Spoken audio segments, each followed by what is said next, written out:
उसके நாங்க எக்ஸ்பிளைன் பண்ண விலங்குதா? ஓ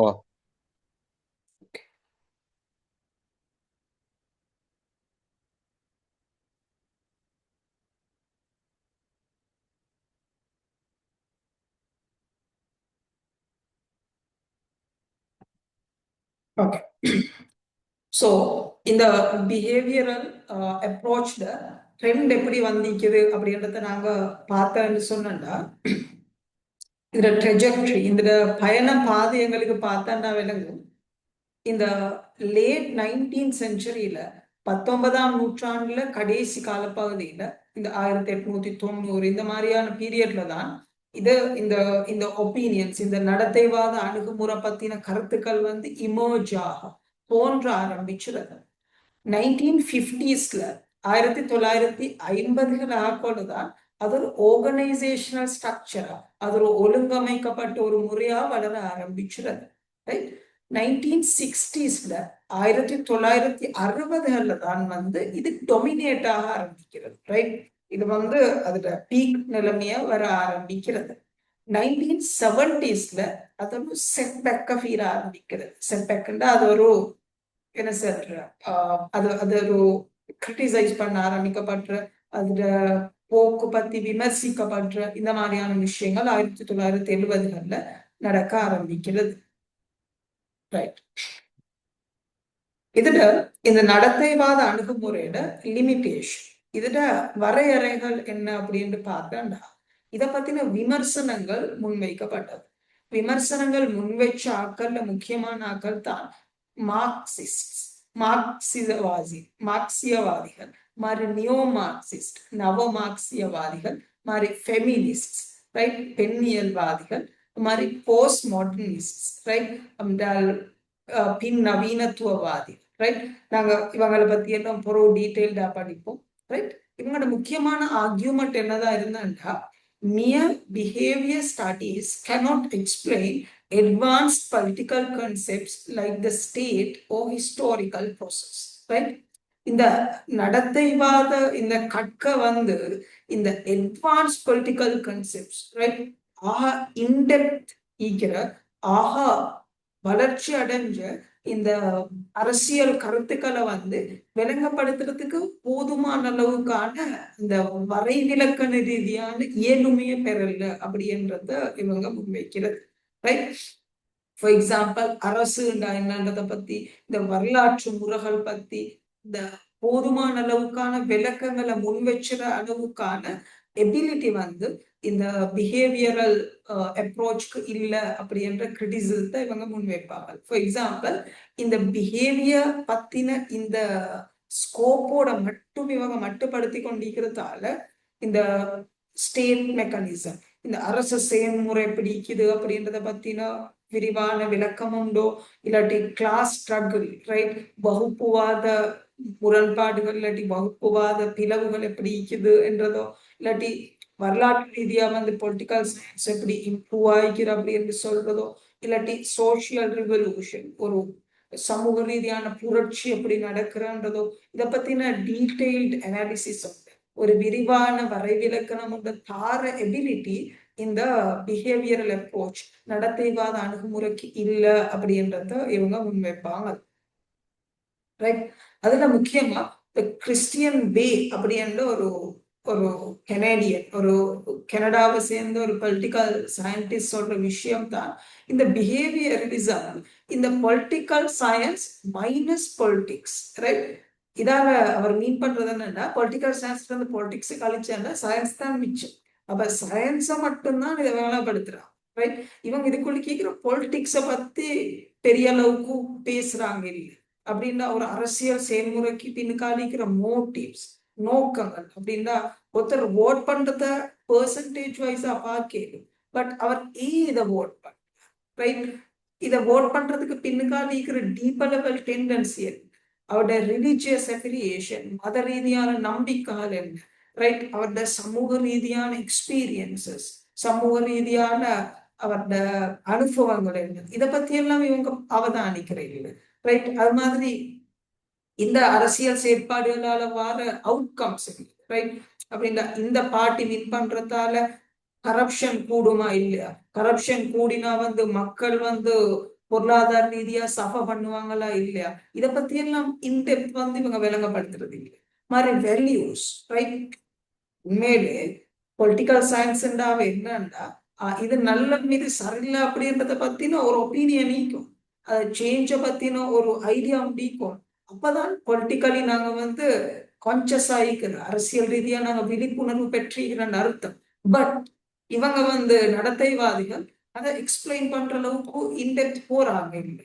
சோ இது அவங்களோட பெரிய குறைபாடு அப்படின்றத கிறிஸ்டியன் பேன்ற கனடாவை சேர்ந்த பொலிட்டிக்கல் சயின்ஸ் அறிஞர் முன்வைப்பார்.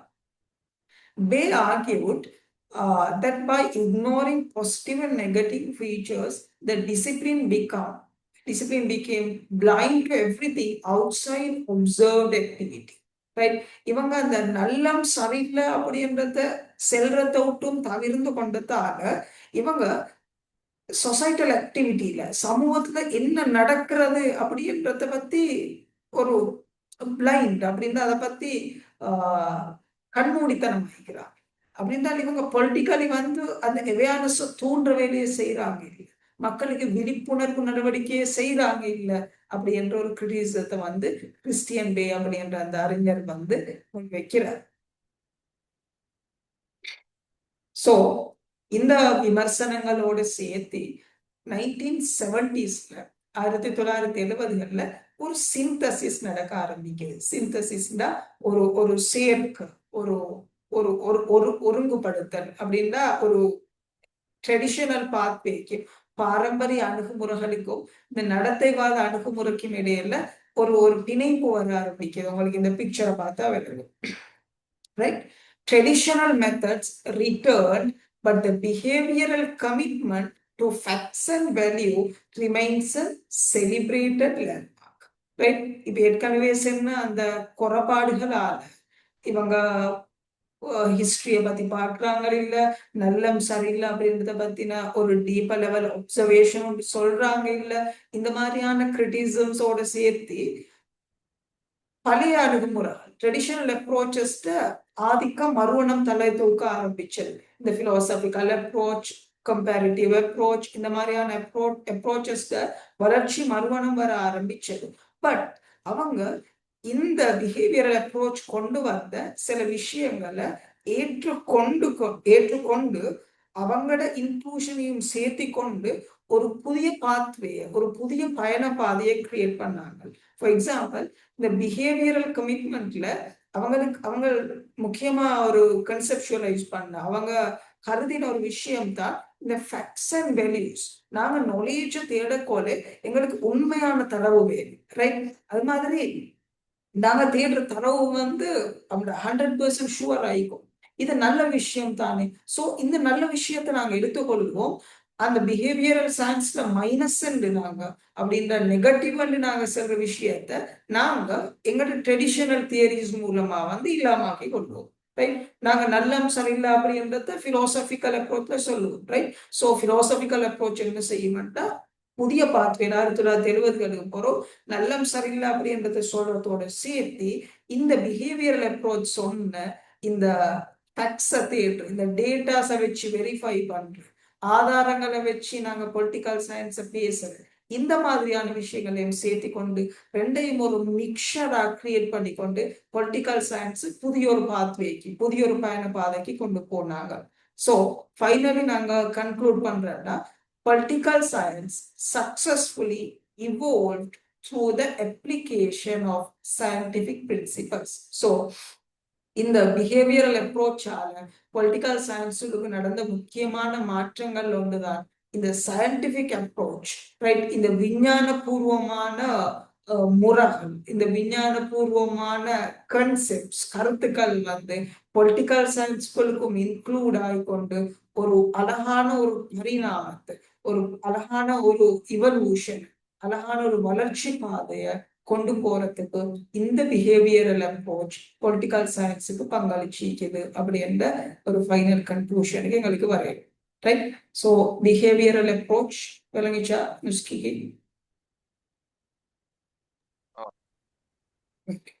ரஹ்மா. Yes. ஓகே.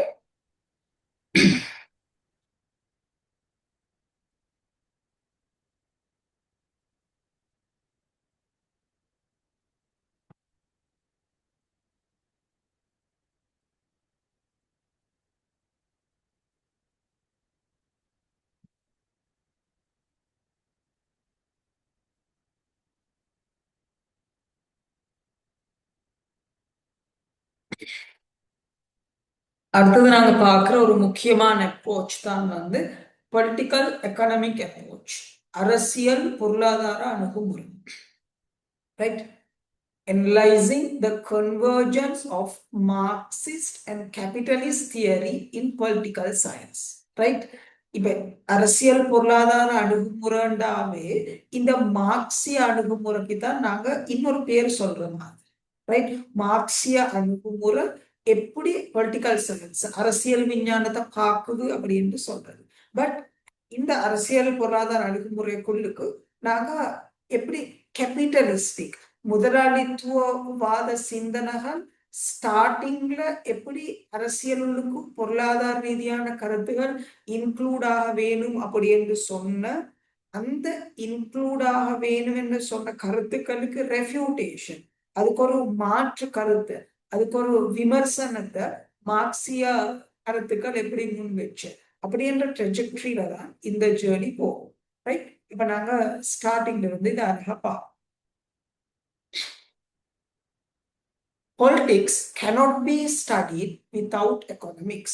Right? இந்த அரசியல் பொருளாதார அணுகுமுறை சொல்ற முக்கியமான ஒரு ஆர்கியூமெண்ட் என்னன்னா, எங்களுக்கு அரசியலை வந்து இந்த பொருளாதாரம் சம்பந்தமான இந்த ரீசர்ச் இல்லாம இத பத்தின ஒரு ஒப்சர்வேஷன் இல்லாம எங்களுக்கு படிக்கலாது அப்படின்றத அவங்க முக்கியமா சொல்றாங்க.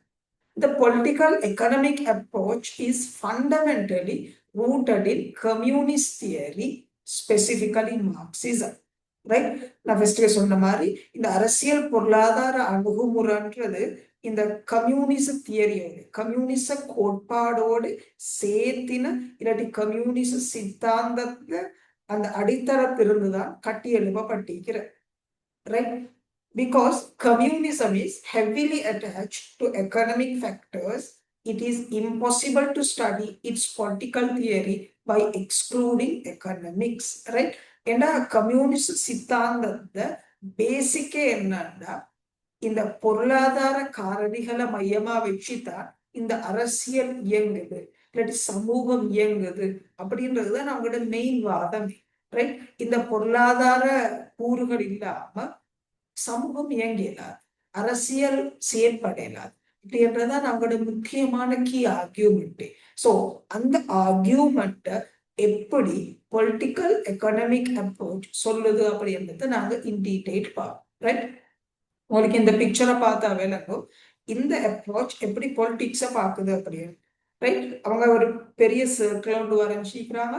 அந்த சர்க்கிள்குள்ளுக்கு எக்கனாமிக் ஃபேக்டர்ஸ் இருக்கும், பொருளாதார காரணிகள் இருக்கும். அந்த பொருளாதார காரணிகளுக்கு உள்ள கேட்கிற ஒரு சின்ன சர்க்கிள் தான் இந்த political சயின்ஸ்ன்றது.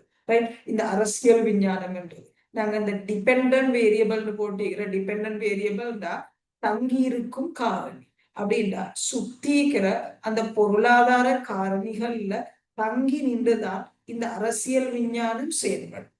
Right?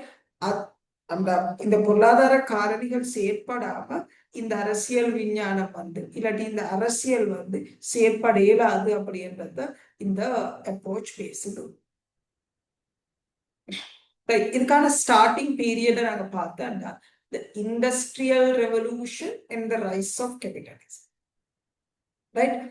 This era created class divides that Europeans eventually rose against, leading to the political explanations offered by Marxism. Right? In the 18th century, create ஆகின முக்கியமான இந்த சோசியல் சேஞ்ச் ஒரு சமூக மாற்றம் தான் இந்த இண்டஸ்ட்ரியல் ரெவல்யூஷன், இந்த கைத்தொழில் புரட்சி அப்படின்றது.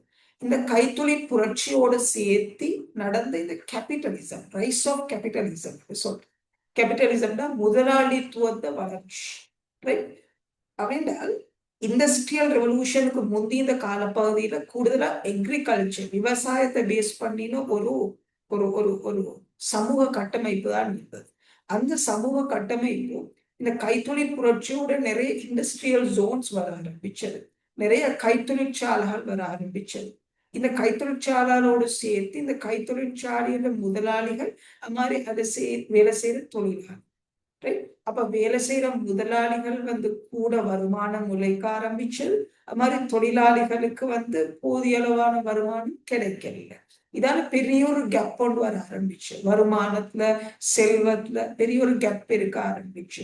சோ இந்த கேப்பால என்ன நடக்க ஆரம்பிச்சுன்னா ஒரு பெரிய இனீக்குவாலிட்டி, வெல்த் இனீக்குவாலிட்டி. அப்படின்னா செல்வத்தை அடைஞ்சு கொள்றதுல இல்லாட்டி அந்த ஒரு வருமானம் ஈற்றத்துல ஒரு பெரிய சமமின்மை வர ஆரம்பிச்சது.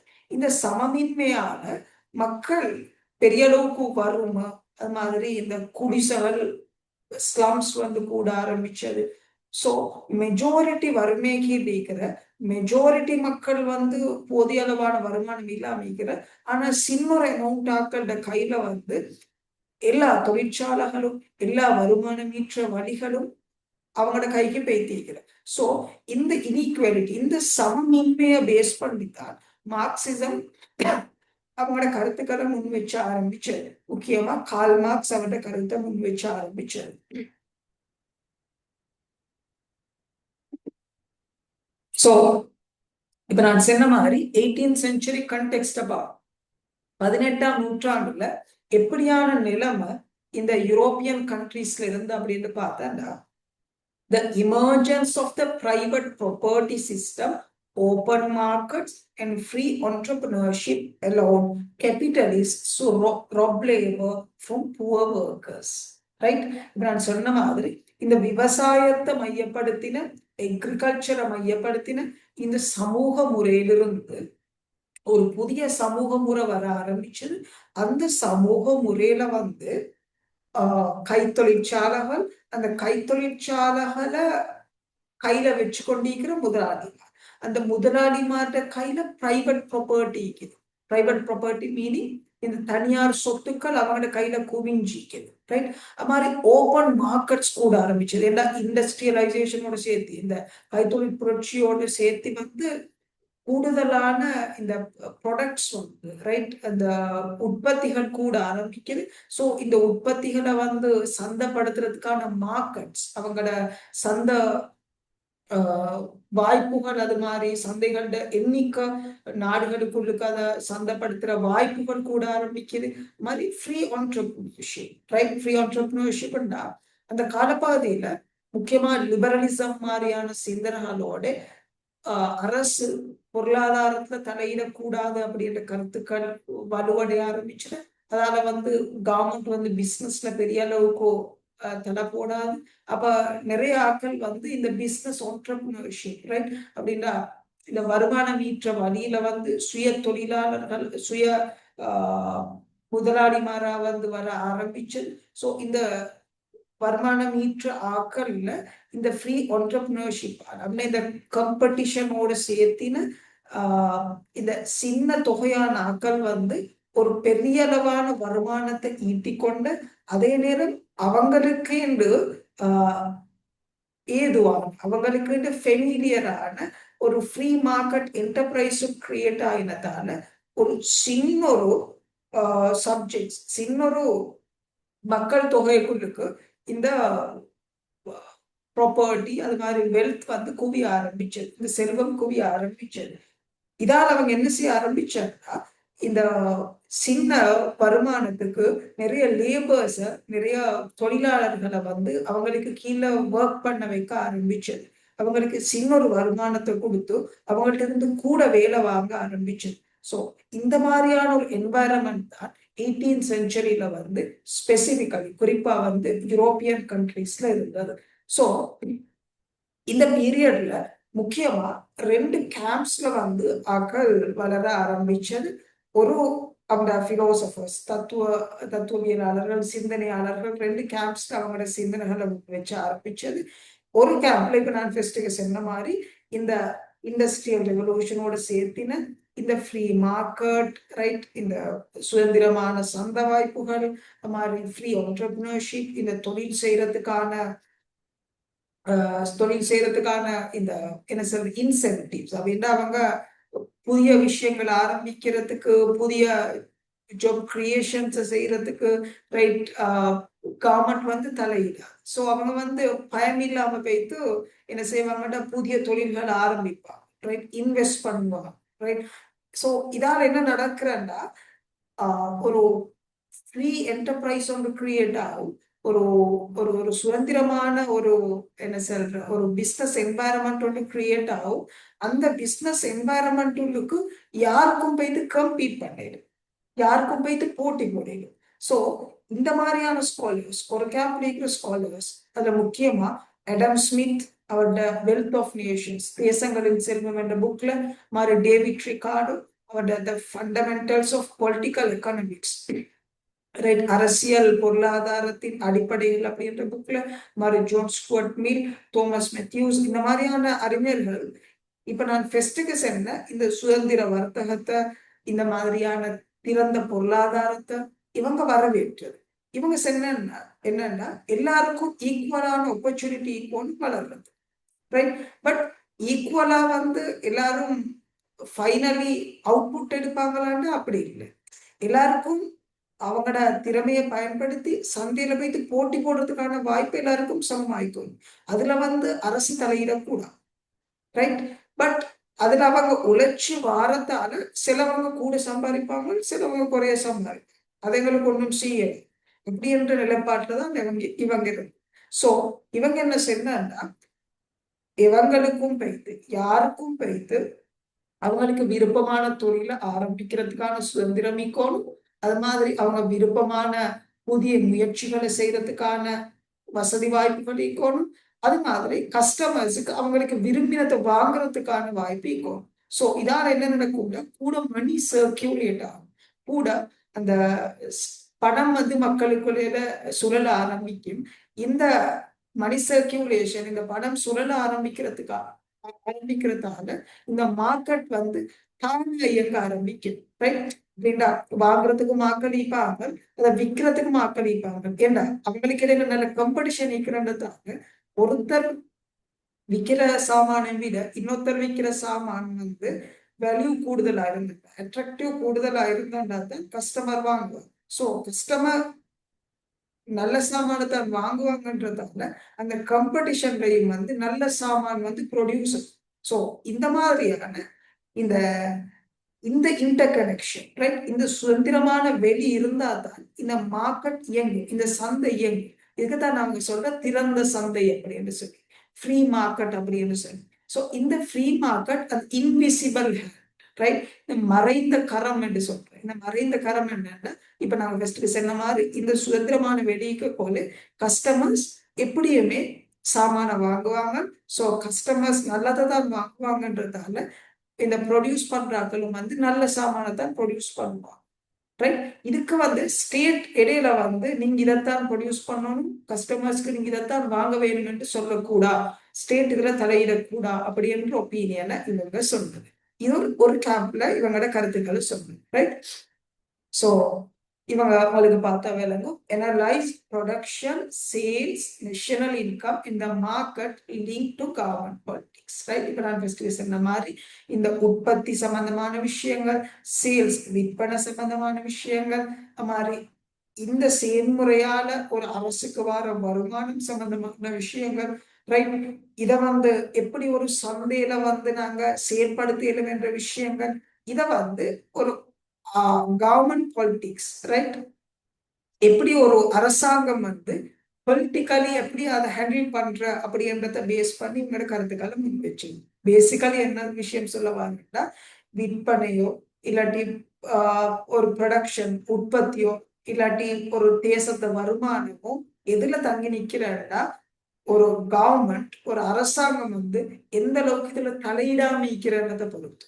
அரசாங்கம் ஒரு அம்பயர், ரைட், ஒரு நடுவரா இருந்து இதை எப்படி வந்து ஒப்சர்வ் பண்ணி இதுல வந்து என்ன சொல்ற லோஸ் வந்து மீறப்பட்டா மட்டும் யாராவது சட்ட விதிமுறைக்கு எதிராக செயற்பட்டா மட்டும் அவங்கள தண்டிக்கிற வேலையை மட்டும் செஞ்சு, மற்றபடி இத கண்காணிக்கிற வேலையை மட்டும் செய்யறது தான் அரசாங்கம் செய்ய வேண்டும் அப்படி என்ற அந்த பார்வையை இவங்க வச்சது. சோ இவங்க ஒரு கேப்ல இவங்களுக்கு ஒப்போனன்ஸா தான் கிரியேட் ஆகுது இந்த மார்க்சிஸ்ட் ஒப்பீனியன்ஸ், ரைட்? குறிப்பா இந்த கால் மார்க்ஸ் ஒப்பீனியன்ஸ். அதை நாங்க இன் டீடைல்டா அடுத்தது பார்ப்போம், right? The limited role of the capitalist state. இப்ப நாங்க ஃபர்ஸ்ட்க்கு சொன்ன மாதிரி அந்த ஃபர்ஸ்ட் கேம்ப் இருக்கிறதான இந்த Adam Smith, David Ricardo, John Stuart Mill, இந்த மாதிரி ஸ்காலர்ஸ் இப்ப என்ன சொன்ன அப்படின்றத இன் டீடைல் நாங்க பார்த்தோம். அதை நாங்க கொஞ்சம் நெரோடவு பண்ணி பார்ப்போம், ரைட்? அவங்க கேபிட்டலிஸ்ட் ஸ்டேட் அப்படின்னா முதலாளித்துவ அரசு எப்படி ஈக்கணும் அப்படின்னு சொல்றா, capitalist theory posits that every person is capable of self-care, right? Capitalist theory என்ன சொல்லுதுன்னா, முதலாளித்துவ கோட்பாடு என்ன சொல்லுதுன்னா, ஒவ்வொரு மனுஷனும் அவனவனை பார்த்துக்கொள்றதுக்கான எபிலிட்டி அவனுக்கு இருக்குது, ரைட்? அதுக்கான திறம் அவனுக்கு இருக்குது, அந்த ரஷனாலிட்டி அதுக்கான சிந்தனை திறன் அவனுக்கு இருக்குது, right? The economy functions properly only when the state stays away from market competition. ஃபர்ஸ்ட்க்கு சொன்ன மாதிரி எப்ப பொருளாதாரம் அழகா இயங்கும் என்னன்னா, இந்த அரசு இந்த மார்க்கெட் காம்படிஷன்ல இந்த சந்தை போட்டியில தலையிடாம நிக்குமோ அந்த அளவுக்கு தான் இந்த எக்கனமி அழகா இயங்கும், ரைட்? பொருளாதாரம் அழகா இயங்கும், அந்த அளவுக்கு தான் அந்த கண்ட்ரியில நேஷனல் இன்கம், தேசிய வருமானம் கூடும் அப்படி என்ற ஒப்பீனியனை தான் இந்த முதலாளித்துவ கோட்பாடு பேசிக்கா சொல்லுது. சோ அவங்களோட பேசிக் கான்செப்ட்ல மார்க்கெட் எப்படி ஈக்கோனம்னா ஃப்ரீ காம்படிஷன், ரைட்? சுதந்திரமான போட்டி ஈக்கோனம், யாருக்கும் பிசினஸ் செய்யணும், கெட்டிக்காரன் வின் பண்ணும், ரைட்? இந்த மாதிரியான ஒரு ஃப்ரீ காம்படிஷன் ஈக்கோனம் மாதிரி ஸ்டேட் ஹேஸ் ஜீரோ இன்வால்வ். இந்த பிசினஸ் சம்பந்தமான விஷயங்கள்ல அரசு எந்த ஒரு தலையீடையும் செய்யும், ஜீரோ இன்வால்வ், தலையிடவே கூடாது அப்படின்றது அவங்களோட முக்கியமான ஒரு ஒப்பீனியன். செகண்ட் ஒப்பீனியன் தான் the state, அரசு எதை மட்டும் செய்யணும்னா secure low and order, right? சட்டம் ஒழுங்க கண்காணிக்கிறது, அதை பாதுகாக்கிறத மட்டும்தான் இந்த அரசு செய்யணும் அப்படின்றது இந்த முதலாளித்துவ கோட்பாடு சொல்லுது. முதலாளித்துவ கோட்பாடு மீனிங் நாங்க ஃபர்ஸ்ட் சொன்ன அந்த scholars, right? Adam Smith, John Stuart Mill, இந்த மாதிரியான அறிஞர்கள், ரைட்? இவங்க தான் இந்த முதலாளித்துவ கோட்பாடை வச்சு முக்கியமான அறிஞர்கள். நியூஸ்க்கு விளங்குதா?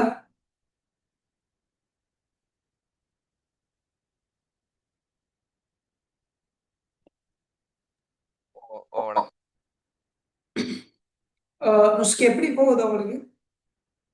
அந்த கூட கஷ்டமா இருக்குதா என்ன மாதிரி?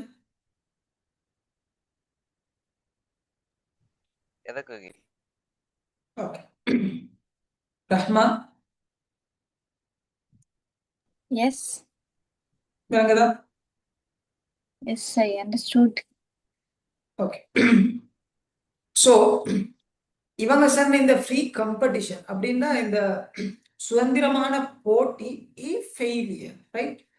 ஏன் இது இது இது வினைத்திறன் இல்லை, ரைட்? இது அந்த அளவுக்கான சக்சஸ்ஃபுல் விஷயம் இல்லை அப்படின்றத முன்வைக்கிற இந்த மார்க்சிஸ்ட் ஃபாலோவர்ஸ் அப்படின்றத ரைட்?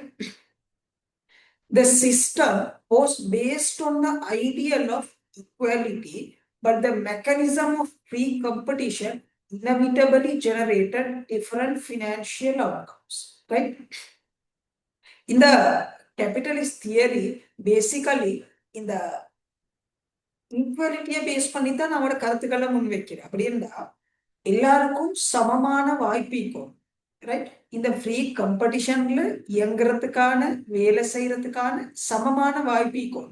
ஆனா இந்த ஃப்ரீ காம்படிஷனால இந்த சுதந்திரமான போட்டியால என்ன நடக்கிறன்னா, சிலாக்கள் கூட பினான்சியல் கெயின்ஸ் இருக்கு, சிலாக்கள் கூடுதலான பொருளாதார மேம்பாடு அடைகிற, ரைட்? ஆனா பெரும்பாலானாக்கள் குறைவான இந்த பொருளாதார மேம்பாட்டை தான் அடைகிற அப்படி என்ற ஒரு கிரிட்டிசிசம் முன்வைக்கிறது. சோ இந்த முதலாளித்துவ கோட்பாடு முக்கியமான கோல் என்னன்னா ஈக்குவல் சிட்டிசன்ஸ் ஈக்குவல் ஆப்பர்ச்சுனிட்டிஸ். எல்லா மக்களும் சமன். அப்ப எல்லாருக்கும் அவங்க அவங்கள வளர்த்து கொள்றதுக்கு ஆப்பர்ச்சுனிட்டி வாய்ப்புகளும் சமன். அது அவங்களோட கோல். பட் ரியாலிட்டி எப்படி இருக்குதுன்னா ஃப்ரீ மார்க்கெட் காம்படிஷன், ரைட்? சுதந்திரமான சந்தையில போட்டி, ரைட்? சோ அதாவது அவுட்கம் என்ன நடக்கிறன்னா அன்இக்குவல் ஃபினான்ஷியல் ரிசல்ட்ஸ், ரைட்? இந்த காம்படிஷன்ல சில ஆட்கள் தான் வின் பண்ணுவாங்க. எக்ஸாம் எழுதினாண்டா எல்லாரும் கெட்டிக்காராக்கள் தான். பட் யாரோ ஒருத்தர் தான் ஃபர்ஸ்ட் வர வேணும், யாரோ ஒருத்தர் தான் செகண்ட் வர வேணும், யாரோ ஒருத்தர் தான் தேர்ட் வர வேணும், ரைட்? சோ அவுட்கம் என்ன நடக்கிறன்னா இந்த ஃபினான்ஷியல் ரிசல்ட்ஸ்ல அன்இக்குவல், ரைட்? சமமில்லாத தன்மை கிரியேட் ஆகுது. இதால ரிசல்ட் என்ன வரன்னா creation of rigid class divisions, right? இதால ஒரு ரிஜிட் ஒரு ஒரு ஒரு திடமா, ரைட், ஒரு ஒரு ஒரு சொலிடான ஒரு கிளாஸ் டிவிஷன், ஒரு வகுப்பு பிரிவு உருவாகுது. அப்படின்னா நல்ல செல்வம் உள்ள இருக்கிறாக்கள் முதலாளிகளா மாறுற, அந்த செல்வ ரீதியா குறைவா இருக்கிறாக்கள் தொழிலாளிகளா மாறும். சோ இந்த வேறுபாடு என்னத்தை கிரியேட் பண்றாண்டா சொசைட்டில இவங்க அந்த கிளாஸ் சேர்ந்தாக்கள், இவங்க இந்த கிளாஸ் சேர்ந்தாக்கள், அப்படி என்று பெரிய கிளாஸ் டிவிஷன் கிரியேட் பண்றது.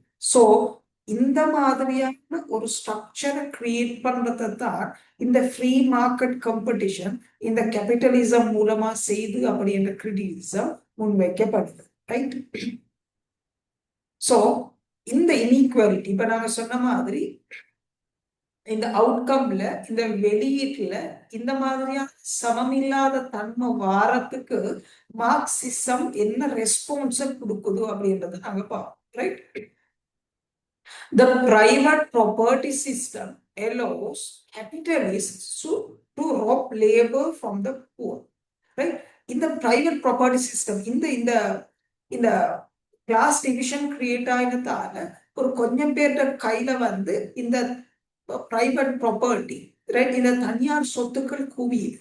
இந்த தனியார் சொத்துக்கள் குவியறதால என்ன நடக்குதுன்னா அவங்க அதை வச்சு அதுல யூட்டிலைஸ் பண்ற அந்த லேபரர்ஸ், அந்த மாதிரி ஏழைகள், அந்த கிளாஸ் டிவிஷன்ல கீழே இருக்கிறார்கள், அந்த செல்வத்தை குறைவா பெற்றுக்கொண்டாக்கள அவங்களே கீழே ஒர்க் பண்ண வைக்கிறதுக்கும், அது மாதிரி அந்த ஒர்க் பண்ண வச்சு அதால அவங்களுக்கு போதிய அளவுக்கு வருமானத்தை கொடுக்காம அவங்கள்ட்ட இருந்து சுரண்டுறதுக்கும் இந்த கேபிட்டலிஸ்டிக் இந்த என்வாயன்மெண்ட், இந்த முதலாளித்துவ சூழல் ஒரு வசதி வாய்ப்பை ஏற்படுத்தி கொடுக்குது அப்படி என்று இந்த மார்க்சிஸ்ட் ஸ்காலர்ஸ் சொல்றாங்க, right? So Karl Marx argued that the capitalist system allows the dominating minority to suppress the majority using the state as a class instrument. இதுல முக்கியமான ஒரு குற்றச்சாட்டும் வைக்கிறார். ஸ்டேட் என்ன செய்துண்டா, அரசு என்ன செய்துண்டா, இந்த மைனாரிட்டி இந்த சொத்துக்களை வச்சு கொண்டிருக்கிற இந்த கிளாஸ் டிவிஷன்ல அப்படின்னா கூட சொத்துக்களை வச்சு கொண்டிருக்கிற அந்த குறைவான மக்களோட நலனை இன்ஸ்ட்ருமெண்டலைஸ் பண்றதுக்கு, அப்படின்னா அவங்களோட நலனை மேம்படுத்துறதுக்கு கருவியாக இந்த அரசு செயல்படுது, ரைட்? இந்த மக்களுக்கு இந்த அரசிட்ட இருந்து எந்த ஒரு நிவாரணத்தையும் எடுத்துக்கொள்ளல. ஏனென்றா அரசு கூட என்ன செய்யும்டா இந்த செல்வத்தை வச்சு கொண்டிருக்கிற இந்த குறிப்பிட்ட வர்க்கத்தை நலனை மேம்படுத்துற பாலிசிஸ் சட்டங்களை தான் உருவாக்கும், அவங்கள பாதுகாக்கிற மாதிரியான ஒரு ஸ்ட்ரக்சரை தான் அவங்க ஏற்படுத்தும் அப்படி என்று இந்த மார்க்சிஸ்ட் ஸ்காலர்ஸ் அவங்களோட விமர்சனத்தை முன்வைப்பாங்க. உங்களுக்கு பார்த்தா எனக்கும் இங்க ஒரு பேலன்ஸ் இல்லை. இந்த ஸ்கேல்ல மைனாரிட்டி வெயிட் கூடுதலாயிக்குது, மெஜாரிட்டி வெயிட் குறைவாயிக்கு. உண்மையிலே நாங்க லாஜிக்கலி சொல்றேன், மெஜாரிட்டி தான் வெயிட் கூடுதல் ஆயிக்க வேண்டும். ஆனா இந்த சப்ரெஷன், இந்த அடக்குமுறை காரணமா, இவங்கள்ட்ட இருந்து சுரண்டதின் காரணமா இந்த மைனாரிட்டி இந்த ஸ்ட்ரக்சர்ல இந்த கேபிட்டலிஸ்ட் இந்த முதலாளித்துவ கட்டமைப்புல கூடுதலான வெயிட்டை கொண்டிருக்குது அப்படி என்று அவங்களோட கிரிட்டிசிசத்தை மார்க்சிசம் முன்வைக்கும். விளங்குதா?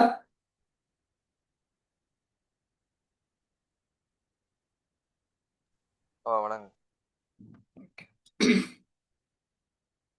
ஸோ இந்த மார்க்சிசம், கார்ல் மார்க்ஸ் முக்கியமா இந்த சொசைட்டி வந்து ஸ்டார்டிங் பீரியட்ல இருந்து இப்ப வரைக்கும் 6 ஈராஸ், ரைட், 6 விதமான இந்த காலங்கள்ல வளர்ச்சி அடைஞ்சு வந்த அப்படின்னு சொல்லுவாங்க, ரைட். அதுல இனிஷியல் ஸ்டேஜ் வந்து கிளாஸ்லெஸ் சொசைட்டி. இனிஷியல் ஸ்டேஜ்ல ஆரம்ப காலத்துல வந்து இந்த வகுப்பொண்டு மீக்கல், இந்த இந்த செல்வ மீக்கிறாக்கள், செல்வம் இல்லா மீக்கிறாக்கள் அப்படின்ட்டு ஒரு வகுப்பு வேறுபாடு மீக்கல். அத தனியார் சொத்து அப்படின்னு ஒண்டிக்கல், அப்படின்னா இவருக்கு இந்த சொத்து உரிமை அப்படின்னு ஒண்டிக்கல், ரைட். அங்க பப்ளிக் ப்ராப்பர்ட்டி, பொது சொத்து தான் இருந்தது. மாதிரி ஈக்குவல் கிளாஸஸ், சமமான இந்த வகுப்புகள் தான் இருந்தது, right. So classless society, right.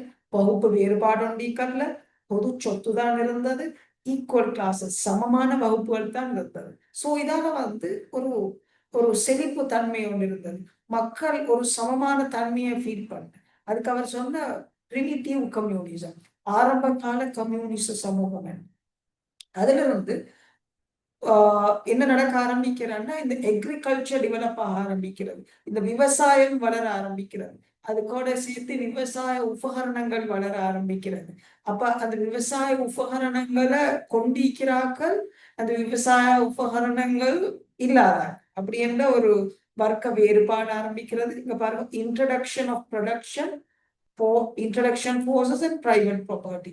அப்ப அதாவது என்ன நடக்கிறேன்னா, அந்த விவசாய உபகரணங்களை வச்சு கொண்டிருக்கிறார்கள், அந்த பிரைவேட் ப்ராப்பர்ட்டியை வச்சு கொண்டிருக்கிறார். அவங்க சொத்துள்ள ஆக்கள், அவங்க அதை வச்சு என்ன செய்ய ஆரம்பிக்கிறேன்னா வேலை வாங்க ஆரம்பிக்கிற. அந்த வேலை வாங்க ஆரம்பிக்கிறார்கள் வந்து என்ன செய்யற அவங்களுக்கு கீழே ஒர்க் பண்ண ஆரம்பிக்கிறேன். ஸோ அவங்க வந்து எக்கனாமிக்கலி இவங்களை விட டவுன் ரைட், பொருளாதார ரீதியா இவங்களை விட கீழ் இருக்கிறாங்க. ஸோ அந்த வர்க்க வேறுபாடு எப்ப ஆரம்பிக்கிறேன்னா, இந்த ப்ரொடக்ஷன் ஃபோர்ஸஸ் வர ஆரம்பிக்கும், இந்த உற்பத்தி கருவிகள் வர ஆரம்பிக்க கொள்ளதான் ஆரம்பிக்கிறது. இதை முதலா இந்த விவசாயத்தை வளர்ச்சியோட வளர ஆரம்பிச்சது அப்படின்னு சொல்றேன். இதை நாங்க ஃபர்ஸ்ட்டுக்கு என்ன சொல்ற பிரிமிட்டிவ் சொசைட்டி, அதுக்கப்புறம் வந்து ஸ்லேவ் சொசைட்டி என்று சொல்றது, ஆண்டான் அடிமை சொல்றது. இந்த பீரியட்ல வந்து நிறைய ஃபைட்ஸ் நடக்க ஆரம்பிக்கிறது, இந்த வார்ஸ் நடக்க ஆரம்பிக்கிறது. இந்த வார்ஸோட சேர்ந்து என்ன நடக்கிறன்னா, இந்த நிறைய ஸ்லேவ்ஸ் எடுக்க ஆரம்பிக்கிறாங்க, போர் கைதிகள் பெற ஆரம்பிக்கிறது. ஸோ அவங்க என்ன செய்யறாங்கன்னா, அந்த போர் கைதிகளை அவங்களுக்கு கீழே வேலை செய்ய வச்சு ஆரம்பிக்கிறது. ஸோ அதால என்ன நடக்கிறாங்கன்னா, அந்த போர் கைதிகளா வந்த அவங்க வந்து அடிமகளாகவும், அந்த அடிமகளுக்கு வேலை வாங்கினாக்கள் வந்து ஆண்டான், ரைட், ஸ்லேவ் ஓனராகவும் வர ஆரம்பிக்கிறது. ஸோ அகினத்துல வந்து ஃபர்ஸ்ட் கிளாஸ் டிஃபரன்ஸ் வர ஆரம்பிச்சது அப்படின்னு அவர் சொல்றாரு, ரைட். ஸோ அந்த செகண்ட் பீரியட் இருந்துதான் இந்த கிளாஸ் டிஃபரன்ஸ் வர ஆரம்பிச்சது. அங்க உங்களுக்கு பார்த்தா விளங்கும், dominating minority versus suppressed majority, right. இந்த டொமினேட் பண்ற, இந்த அடக்கி ஆள்ற ஒரு சிறுபான்மை, அதோட அவங்களுக்கு கீழே இருக்கிற சப்ரெஸ்ட் மெஜாரிட்டி, ரைட். அவங்களுக்கு கீழே அடக்குமுறைக்கு உட்பட்ட பெரும்பான்மை, ரைட். எங்களுக்கு 1 minute தான் நீக்குது, நாங்க ரீச் ஆயிடும்.